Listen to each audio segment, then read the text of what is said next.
ماہ رحمت رمضان المبارک اپنی تمام توانائیوں کے ساتھ، روحانی برکتوں کے ساتھ، نجابتوں کے ساتھ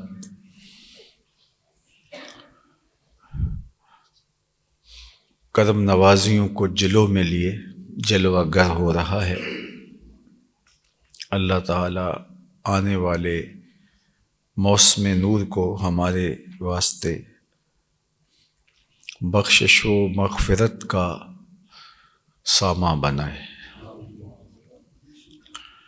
فرمایا کہ یہ نہ کہو جاء رمضان و ذہب رمضان، کہ رمضان آیا رمضان چلا گیا، بلکہ کہو جاء شہر رمضان و ذہب شہر رمضان، ماہ رمضان آیا اور ماہ رمضان چلا گیا۔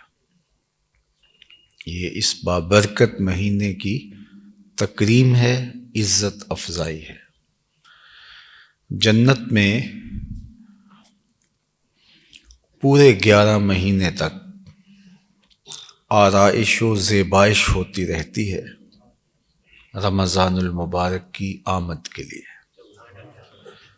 ویسے جنت کے رنگ و روغن اکھڑتے نہیں ہیں، وہاں کے پودوں پر کبھی خزاں نہیں آتی، وہاں کا موسم متغیر نہیں ہوتا، وہاں کی چیزیں فرسودہ اور پرانی نہیں ہوتی، وہاں کی چمک دمک ماند نہیں پڑتی، وہاں کوئی گرد نہیں پڑتی کہ صفائی کی جائے، لیکن اس کے باوجود محض تکریم کے لیے، محض عزت کے لیے، اس مہینے کے استقبال کے لیے پورے 11 مہینے آرائش و زیبائش اور اہتمام و انتظام کیا جاتا ہے کہ ماہ صیام آ رہا ہے۔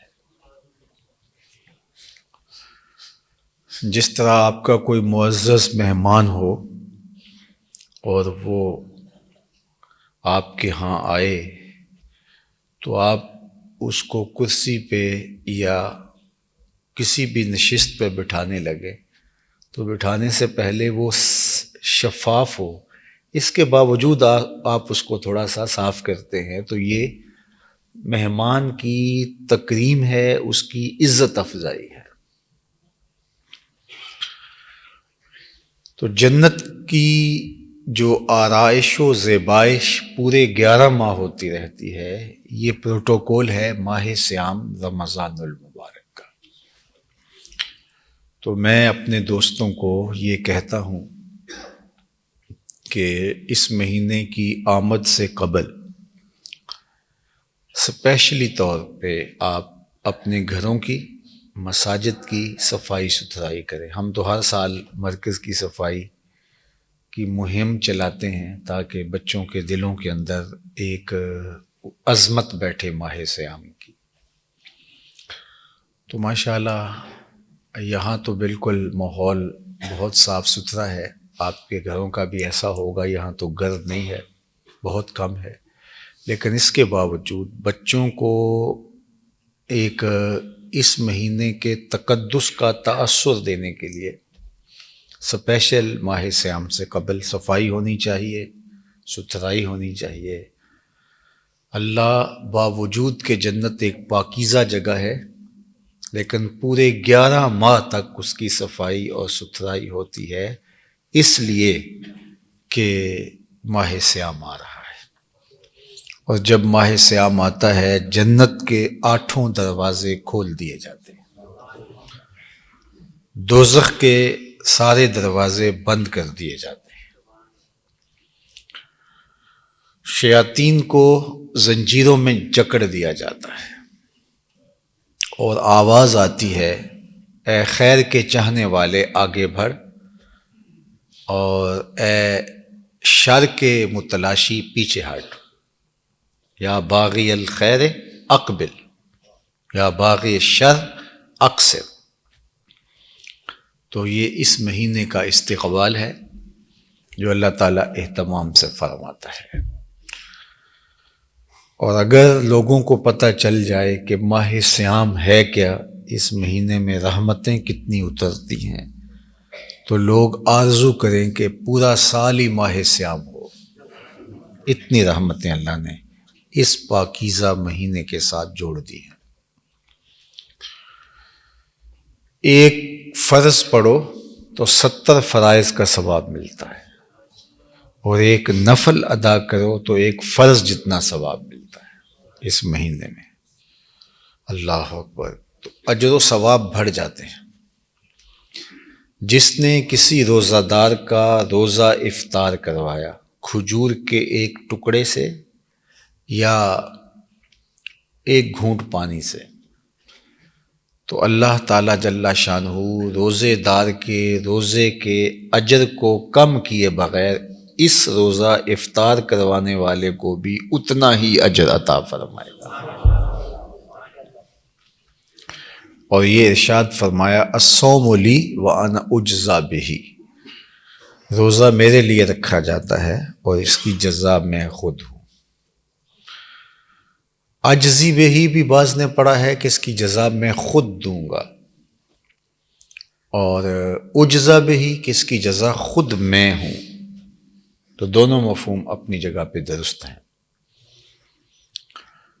ابن آدم کے جتنے بھی اعمال ہیں ان میں ریاکاری ہو سکتی ہے، لیکن یہ روزہ خالص اللہ کے لیے ہے، تو اللہ اس کا اجر اپنی جناب سے خود عطا کرے گا، اور جو اجر وہ خود عطا کرے اس کو کسی شمار اور حساب میں نہیں لایا جا سکتا۔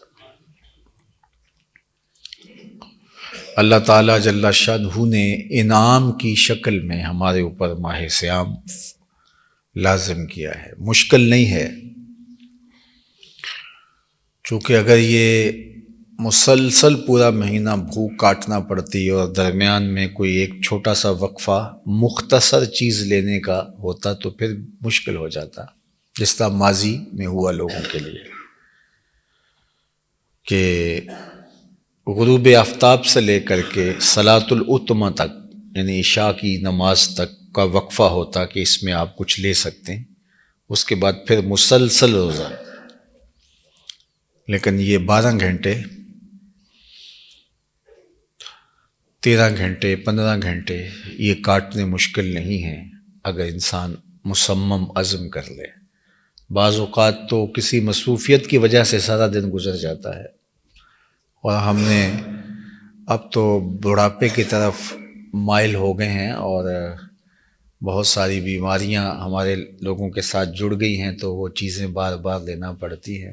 آپ سب کا اور میرا وقت گزرا ہے، جب جنون کا دور تھا تو بعض کا ناشتہ کیے بغیر نکلے اور رات کو آئے، اور آ کے جو شام کا کھانا تھا وہ ناشتہ بھی ہوتا تھا، اور سارا دن یوں گزر جاتا تھا۔ تو اس کو اگر عبادت کے لیے ہم گزارنا چاہیں تو مشکل نہیں ہے۔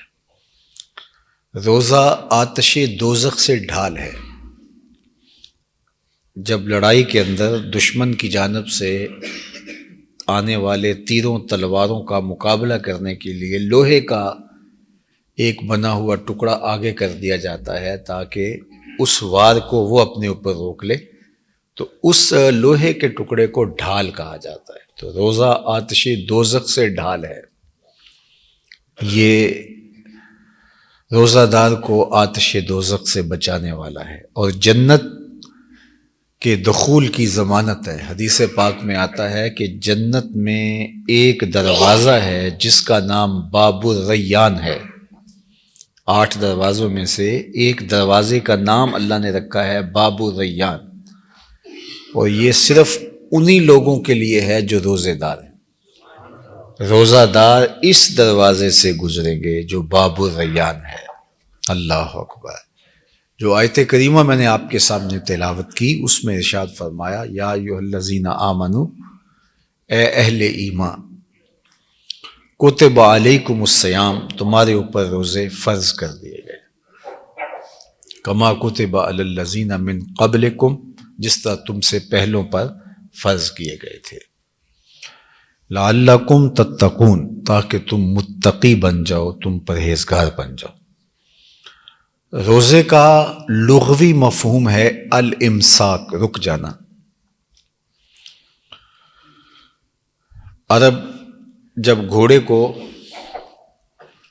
بھوکا رکھتے تھے، اس لیے کہ جنگ میں لڑائی کا دورانیہ طویل بھی ہو سکتا ہے، تو اگر گھوڑا بھوک اور پیاس کا عادی نہ ہوا تو وہ اپنے سوار کو نقصان پہنچا سکتا ہے، بھوک کی وجہ سے نڈھال ہو جائے گا۔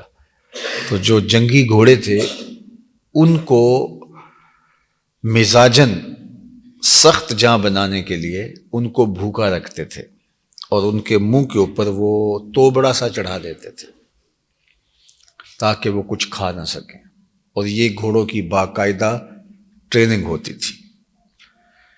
تو اس گھوڑے کو جس کے منہ کے اوپر وہ کوئی توبڑا سا چڑھا دیتے کہ کھا نہ سکے، پی نہ سکے، تو اس کو عرب کہتے تھے کہ فرسن صائمن، یہ روزہ دار، یہ صائم ہے، یعنی روکا گیا ہے۔ تو صوم کا معنی لغتاً امساک ہے، رک جانا ہے۔ اصطلاح شریعت اسلامیہ میں بقصد عبادت طلوع فجر ثانی سے غروب آفتاب تک اکل و شرب اور ازدواجی عمل سے رک جانا روزہ کہلاتا ہے۔ ان تین چیزوں سے اجتناب کرنا، کھانے سے، پینے سے، اور اپنی جنسی خواہش کو کنٹرول کرنا، عمل تزویج سے رک جانا، یہ روزہ کہلاتا ہے۔ اور وہ مدت کتنی ہے؟ طلوع فجر سے غروب آفتاب تک۔ اب یہ تینوں امر مشروع ہیں۔ مثال کے طور پہ کھانا ہے تو یہ شریعت نے ہمارے لیے جائز رکھا ہے، مباح ہے۔ پینا ہے، مشروبات ہیں، ہمارے لیے مباح ہیں۔ اور عمل تزویج جس کی شریعت نے اجازت دی ہے وہ امر مباح ہے، لیکن ان حلال کاموں سے، ان مباح کاموں سے، ان جائز کاموں سے رک جانا۔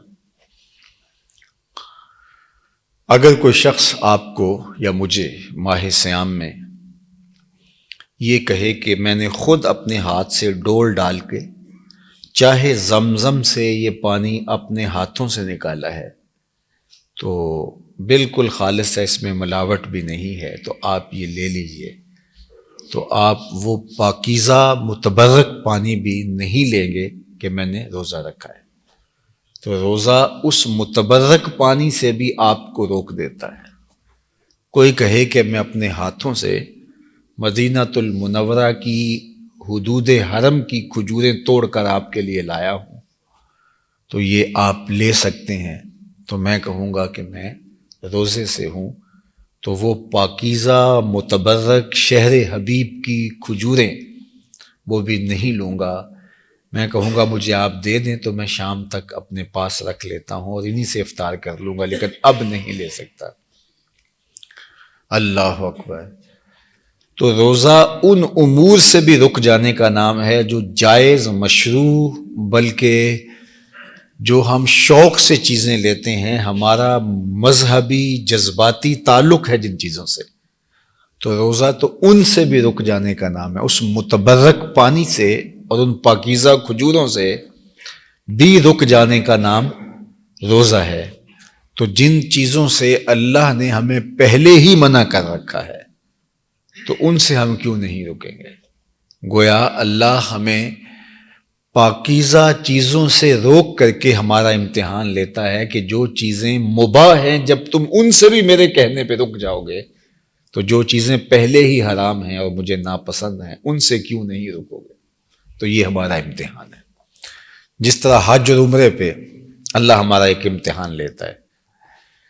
عورت کے لیے زینت ہے پردہ، یہ اس کا وقار ہے، اور ہمیں پردے کا حکم دیا۔ مرد کو کہا کہ اپنی نگاہیں نیچی رکھے۔ مسجدوں کے اندر بھی مردوں کے لیے الگ جگہ ہے، خواتین چھت پہ یا بیسمنٹ میں الگ ہوتی ہیں۔ ان کی صفوں کا اتصال بھی نہیں ہوتا۔ لیکن حج کے موقع پہ عورت کے لیے جو احرام رکھا گیا ہے اس میں وہ اپنے چہرے کو نہیں چھپا سکتی، اور طواف بھی اکٹھے ایک ہی مطاف میں چل رہا ہے۔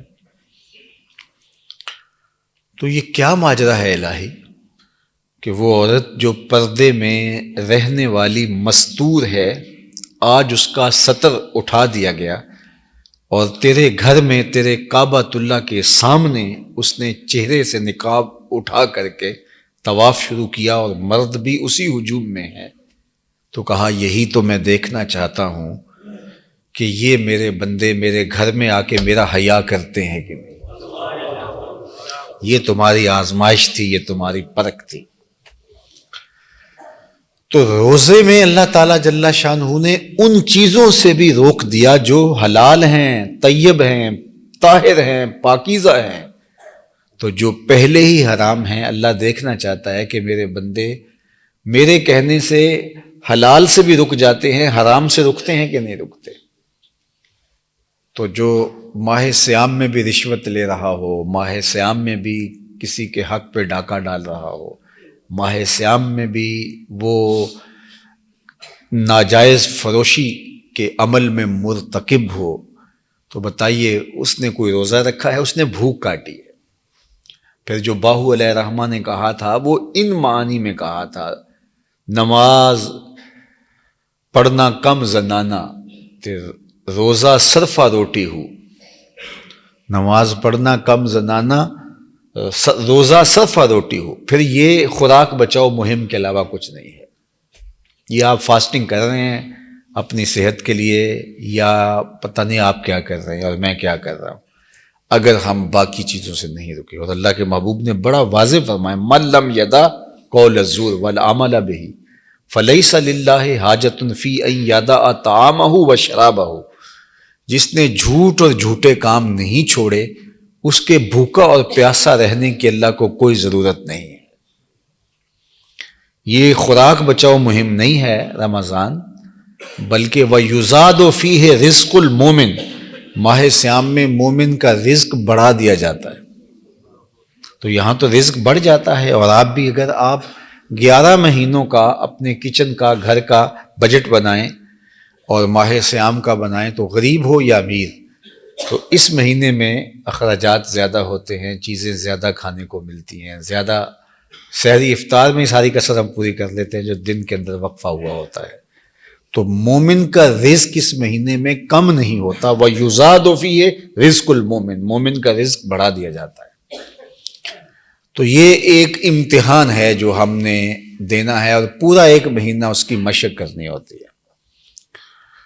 اور جب مشق ہم کر لیں تو ہم اس کے خوگر بن جائیں گے۔ آپ نے کبھی دیکھا ہوگا کہ جب مہینہ گزر جاتا ہے اور عید کا دن، عید کے دو تین بعد بھی یہ سلسلہ رہتا ہے، بعض کہتے ہیں کہ اچانک چیز اٹھانے لگے تو جھجک آتی ہے، او میرا روزہ تو نہیں، پھر کہتے ہیں نہیں وہ تو گزر کے پھر لے لیتے ہیں۔ مطلب کیا؟ 30 دن تک ایک چیز سے رکے، اور وہ بھی صرف دن کے اوقات میں رکے۔ اب 30 دن کے بعد وہ چیز ہمارے لیے مباح اور جائز ہے، لیکن پھر بھی اس کو لیتے ہوئے ایک گناہ رکاوٹ پیدا ہوتی ہے۔ تو اگر ہم یہ پورے 30 دن اور 30 راتیں بھی شامل گناہوں سے بچے ہوتے تو پھر اس کے بعد گناہ سے جھجک پیدا ہو جاتی۔ لیکن ہم کھانے اور پینے سے رکے ہیں، باقی کچھ کسی چیز سے نہیں رکے۔ باقی ہمارا جھوٹ بھی اسی طرح چل رہا ہے، غیبت بھی اسی طرح چل رہی ہے، بد نگاہی بھی اسی طرح ہے، اور لوگوں کے حقوق پہ ڈاکہ اسی طرح ہے، ہم حق اسی طرح پامال کر رہے ہیں، لوگوں کے ساتھ جور و جبر اور ظلم اسی طرح روا رکھے ہوئے ہیں۔ تو پھر ایک پورا مہینہ گزر گیا اور ہم جہاں تھے وہیں کے وہیں رہے، اور اگلے سال پھر وہ مشق کی، 60 50 50 20 20 40 40 سال روزے رکھنے کے بعد کوئی فرق نہیں پڑا۔ ایک مہینے کا کورس تو کسی ڈاکٹر سے کر لیا جائے تو اس سے صحت میں فرق ہوتا ہے، کئی مدت تک اس کے اثرات لگتے ہیں۔ تو یہ تو رب کا دیا ہوا کورس ہے، اس کے نتیجے کے اندر ہمیں کیوں فرق نہیں پڑتا؟ اس لیے کہ ہم نے جو ہے وہ مقصد ہی نہیں سمجھا۔ دیکھیے دوائی ڈاکٹر دیتا ہے تو ساتھ پرہیز بھی ہوتا ہے، اور اگر کوئی بندہ پرہیز نہیں کرتا تو دوائی کھانے سے اس کو ایک معمولی سا افاقہ تو ہوتا ہے لیکن مستقل شفا نہیں ہوتی۔ تو ہمارا رب کہتا ہے کہ میں نے روزہ تمہارے اوپر فرض کیا، تم سے پہلوں پر بھی فرض کیا تھا۔ یعنی ایک تو اس کے دو معنی ہیں کہ ایک تو عبادت ایک تسلسل کی ہے، یہ بتلانا مقصود ہے، اور دوسرا یہ ہے کہ اس کو شاق اور مشکل نہ سمجھنا، تم سے پہلے بھی اس عبادت کے لوگ مکلف بنائے گئے تھے اور انہوں نے اس عبادت کو ادا کیا، اور تمہیں بھی یہ عبادت بتائی گئی ہے، لیکن آسان کر دیا گیا، سہل کیا گیا کہ افطار کرو، پھر اس کے بعد سحری کرو، درمیان کا وقفہ بھی آپ کھاتے پیتے رہیں، کوئی حرج نہیں ہے، 24 گھنٹے نہیں ہے۔ جس طرح اللہ کے محبوب نے وصال کا روزہ رکھا تو حضور کو دیکھ کر کے ایک صحابی نے بھی وصال کا روزہ رکھ لیا، یہ ہے مسلسل روزہ۔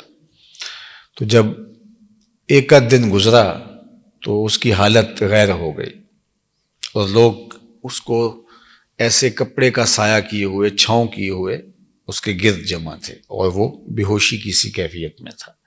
تو آقا کریم کا گزر ہوا تو فرمایا یہ کیا ہے؟ عرض کی حضور ایک شخص ہے اور اس نے وصال کا روزہ رکھا ہے، تو اس کی وجہ سے اس کی یہ حالت ہو گئی ہے۔ تو آقا کریم نے فرمایا کہ اس کا تو حکم نہیں دیا گیا تو اس نے کیوں رکھا؟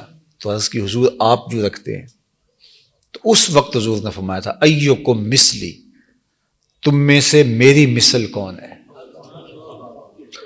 یا لستو کہیاتکم، میں تمہاری طرح نہیں، دونوں طرح کی روایات آتے، تم میں میرے جیسا نہیں اور میں تمہارے جیسا نہیں، لستو کہیاتکم، میں تمہاری طرح کا نہیں ہوں، یا ایکم مثلی، تم میں سے میری مثل کون ہے؟ فرمایا میں تو اللہ کے ہاں کھاتا بھی ہوں، اللہ کے ہاں پلایا بھی جاتا ہوں۔ تو وصال کے روزے مشکل تھے، اللہ کے محبوب کی شان ہے، باقی لوگوں کو آسان رستہ دیا گیا۔ طلوع فجر تک تسحروا فإن فی السحور برکہ، ہمارا سحری ڈٹ کے کھاؤ، اس میں برکت رکھی گئی۔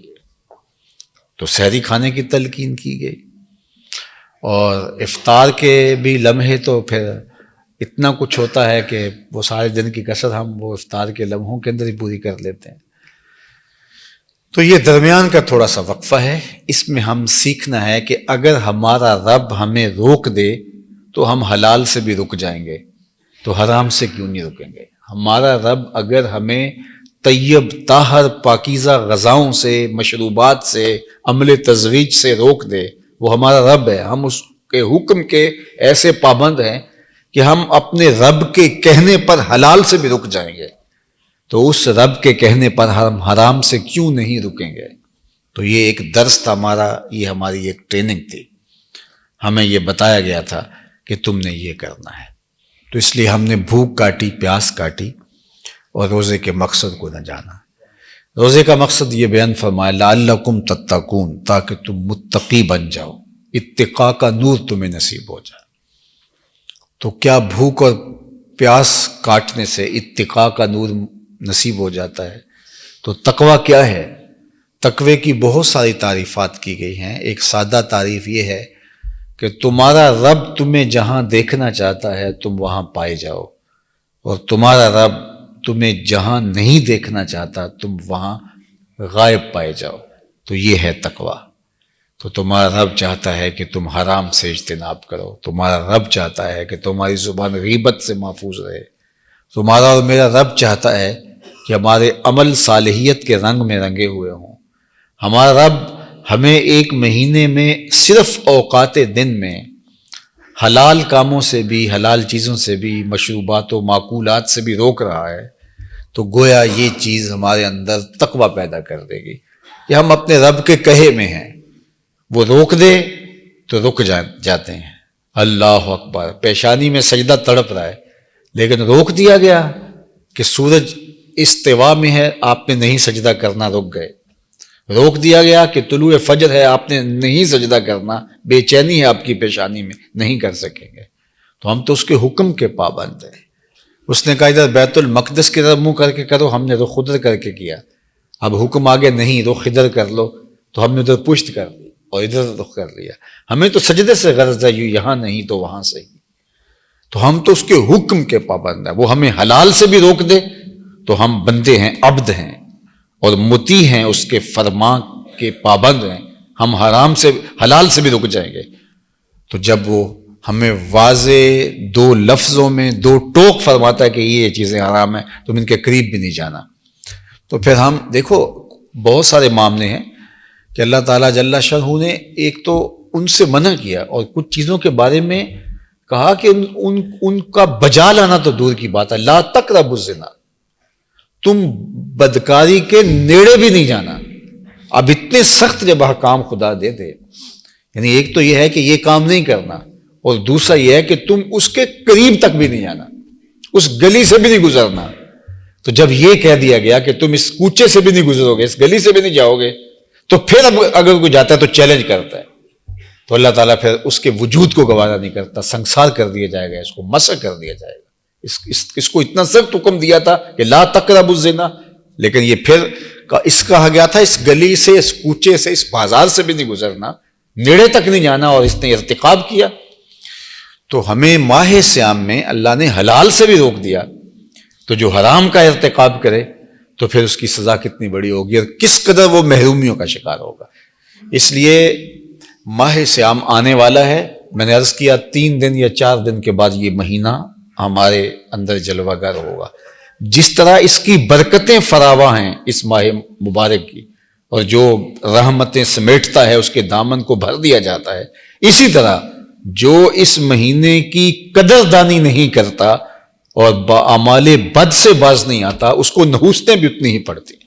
تو وہ شخص رسوا ہو گیا، خاسر و برباد ہو گیا جس نے ماہ صیام میں بھی اپنی بخشش نہ کروائی. تو اس لیے ماہ صیام میں تو ہمارے رب نے ہمیں ان امور سے بھی روک دیا جو جائز اور مشروع تھے، اور ان امور سے ہم کیوں نہیں رکیں گے جو رمضان المبارک کے علاوہ بھی ہمارے لیے حرام، ممنوع اور جن سے ہمیں منع کر دیا گیا تھا. تو اس لیے یہ مہینہ آ رہا ہے.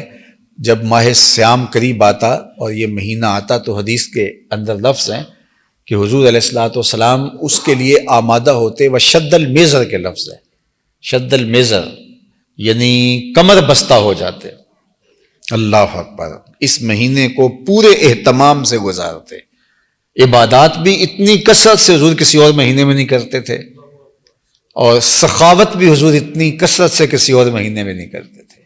بلکہ حضور کی سخاوت کے لیے اس مہینے میں جو لفظ استعمال ہوئے ہیں کہ ماہ صیام میں حضور ایسے سخاوت کرتے تھے جیسے تیز ہوا چلتی ہو.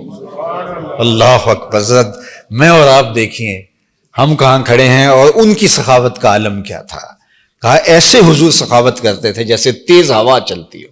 تیز ہوا کی طرح حضور کے ہاتھ جو ہے وہ لوگوں کو بانٹتے تھے اور سخاوت کرتے تھے. تو یہ ماہ صیام یہ ماہ مرحمت ہے، یہ شہر المواسات ہے، یہ ہمدردی کا مہینہ ہے.